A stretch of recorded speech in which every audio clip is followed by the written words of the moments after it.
ইন্ডিয়ার মিডিয়ার কাছে বাংলাদেশের লোকজন, বিভিন্ন পথধারী বিভিন্ন ব্যক্তিরা অপমানিত হতে বোধহয় খুব ভালোবাসে। বাংলাদেশে ওই যে ৭১ টিভি নামে একটা টিভি আছে না, যেটা এক সময় ছিল, যাদের প্রধান কাজই ছিল মানুষকে ডেকে নিয়ে এসে অপমান করা। তারা যে যাকে অপমান করতে পারবে তাকে সেইভাবে অপমান করা হতো। দেশের মনে করেন যে শফিক রহমানকে একদিন ডেকে অপমান করা হলো, কিন্তু যে সে তো তাকে অপমান করতে পারবে না, এই জন্য শফিক রহমানকে অপমান করার জন্য সলিমুল্লাহ খানকে ডাকা হলো।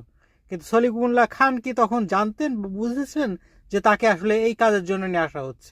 তো এটাই হচ্ছে তাদের ট্র্যাপই ছিল এরকম, বিভিন্ন মানুষকে ডেকে নিয়ে এসে নানান কায়দায় অপমান করা। তো ইন্ডিয়ান টিভিগুলোও তাই করে। এই যে আজকে শফিক রহমান, এই যে আমাদের বিশিষ্ট ব্যক্তিত্ব, যিনি ইন্ডিয়ান টিভিতে যে সাক্ষাৎকার দিচ্ছেন এবং তাকে কিভাবে অপমানিত করা হচ্ছে সে অপমানের তিনি জবাব দিচ্ছেন। আরে জবাব দেওয়ার কি আছে? এদের কাজই তো এদেরকে ডাকাই হয়েছে এর আগে, যে কাকে যেন বাংলাদেশের বিভিন্ন লোকজনকে বিভিন্ন ডাকা হয় অপমান করার জন্য।